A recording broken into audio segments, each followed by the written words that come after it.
Em 2015, Caetano Veloso e Gilberto Gil estavam prestes a iniciar uma tour pela Europa. Quando embarcam em aventuras assim, artistas precisam dar entrevistas. Dezenas de entrevistas. E uma delas foi para a France Press. Aquelas alturas, Gil e Caetano tinham 72 anos. E claro, eles se conheciam muito bem.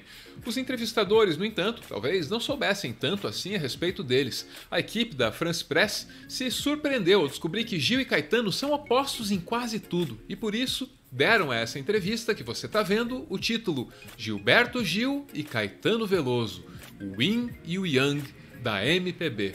Fazia sentido. Um é zen, o outro angustiado. Um adora dormir e o outro detesta. Um diz que fica com as mãos geladas ao subir no palco, enquanto o outro mantém a calma. As minhas mãos esfriam muito. E às vezes, em alguns casos, até um pouco de taquicardia. Eu estou até achando maravilhoso, porque é tudo o contrário. Pois é. E as diferenças definitivamente não param por aí. Caetano tem pressa, vive acelerado. Gil, nem tanto. Eu tenho ansiedade em relação ao futuro, tenho projetos, quero ainda fazer a minha vida, não sei, não é isso, ainda tá por fazer. Entendi. Não sou como você. Entendi. Eu não, eu sou a conformidade conforme a idade. Caetano e Gil, Yin e Yang. O Yin é o princípio da lua, da noite, da passividade, da absorção. O Yang é o princípio do sol, do dia, da luz, da atividade. Esses dois princípios podem interagir das mais diversas formas. Às vezes eles se combatem de maneira violenta, às vezes eles se anulam de um jeito pacífico. E às vezes eles se complementam, se completam. Obviamente que quando sugere que Caetano e Gil são Yin e Yang, a France Press está apostando nessa última hipótese. Eles se complementam, definitivamente. Até por isso a entrevista mostra os dois se complementando de maneira muito prática na tarefa de tocar um único violão. E é isso. Eu disse tudo, basicamente tudo o que acontece nessa entrevista aí, que é de 2015. Eu enchi você de spoilers até o talo. A questão aqui é, você vai me perdoar ou você vai me odiar para sempre? Como é que você vai reagir a isso, hein? Depende. Será que você é mais Gil ou será que você é mais Caetano?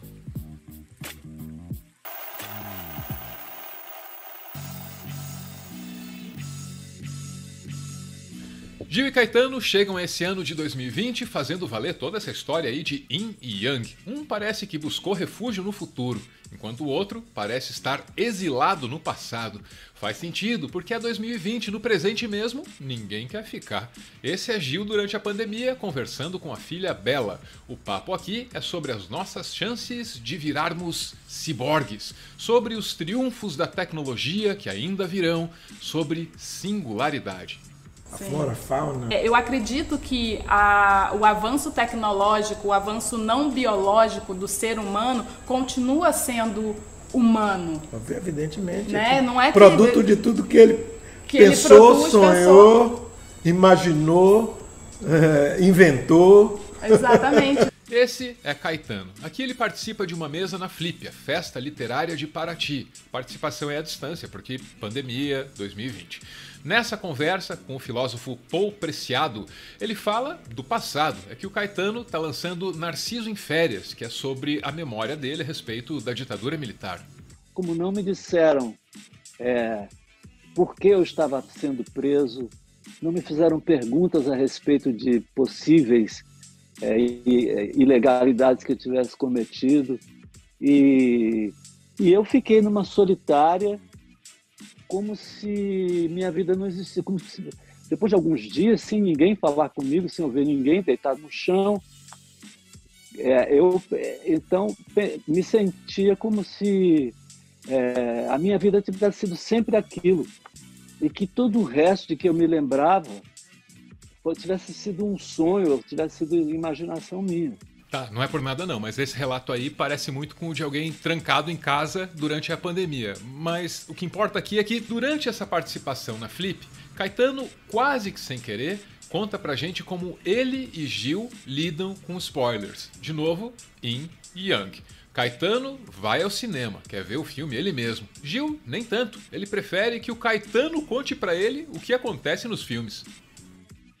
Muitas vezes ele me disse que ele tinha preguiça de ir ao cinema, e eu ia ao cinema sempre, né?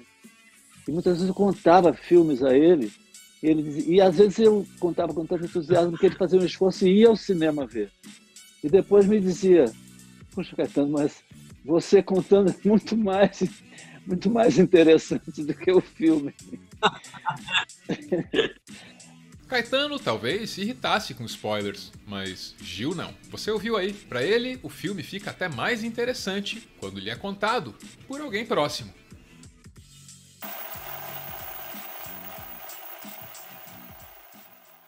Instead of going out and buying a package book, of which there have been 5,000 copies printed, you will go to the telephone, describe your interests, your needs, your problems, and say, I'm working now on the history of Egyptian arithmetic. I know a bit of Sanskrit. I'm qualified in German, and I am a good mathematician. They said, it'll be right over. And they at once Xerox, with the help of computers from the libraries of the world, all the latest material just for you personally, not as something to be put out on the bookshelf. They send you the package as a direct personal service. This is where we're heading under electronic information conditions. Products increasingly are becoming services. Esse que você acabou de ouvir é Marshall McLuhan, em 1964, dando um spoiler enorme daquilo que o mundo viria a ser no século XXI. McLuhan foi um visionário. Lá nos anos 60, ele previu não apenas a internet, mas também os desdobramentos políticos que as redes sociais viriam a ter. Isso muito antes de redes sociais ser sequer um conceito. É da obra do McLuhan que você poderia tirar a seguinte conclusão: todo filme, ou até toda arte em geral, é em si mesma um spoiler da realidade. É claro que ele nunca diz com essas palavras, mas essa ideia tá na obra dele sim. O cara escreve: o artista capta a mensagem dos desafios culturais e tecnológicos décadas antes que seus impactos e transformações ocorram. O artista então constrói uma arca de Noé para que enfrentemos os desafios que estão por vir. Se o McLuhan tiver certo, e geralmente ele tá, então o fato de existirem todas aquelas previsões supostamente feitas pelos Simpsons, esse fato aí já é o suficiente para classificar Simpsons como arte. E tem uma outra conclusão possível para ser retirada daí. É que um filme de ficção pode sim te dar spoilers sobre a realidade ao seu redor. Na real, ele até deve fazer isso, ele tem essa missão. Já você jamais pode dar spoiler do filme que te dá spoiler da realidade. A não ser que você esteja dando spoiler pro Gilberto Gil. Aí não tem problema.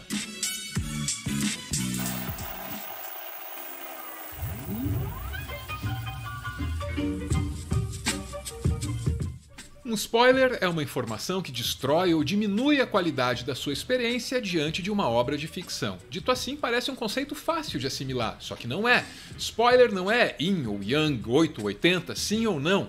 O que é um spoiler para algumas pessoas não será considerado como tal por tantas outras. Cada pessoa diferente tem uma experiência diferente diante de uma obra diferente. Então é difícil de saber que quantidade de informações pode estragar a experiência de cada pessoa diante de cada filme ou série ou sei lá o que.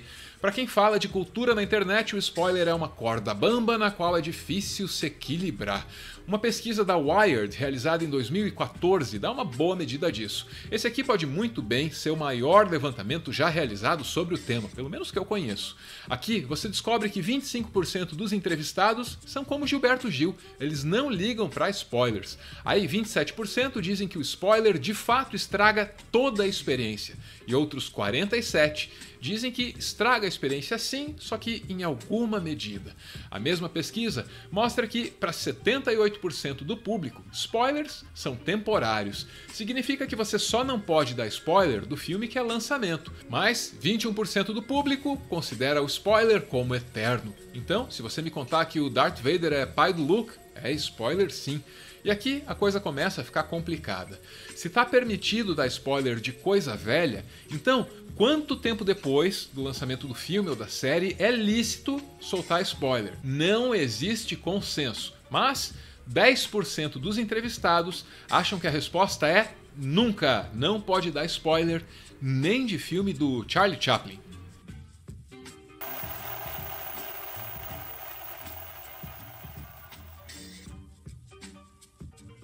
O termo spoiler significa estragar, mais ou menos como os alimentos, que, se armazenados em condições erradas, se estragam.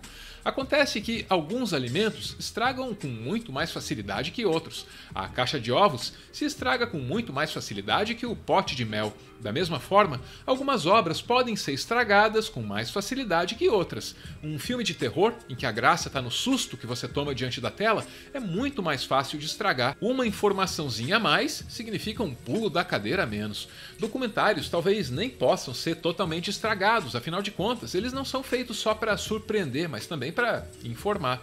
No caso da comida, é possível estragar um alimento para deixar ele mais gostoso. O processo de fermentação é basicamente isso. Estragando os cereais certos do jeito certo, você faz cerveja. E eu não sei você, mas eu, quando terminar esse vídeo, vou preferir beber uma cerveja a mastigar cevada. E é isso que me faz voltar a Gil e Caetano. Talvez exista uma boa razão para que Gilberto Gil goste de tomar spoiler do Caetano Veloso. Vai ver? O Caetano consegue transformar na mais deliciosa cerveja qualquer filme meia boca feito de cevada.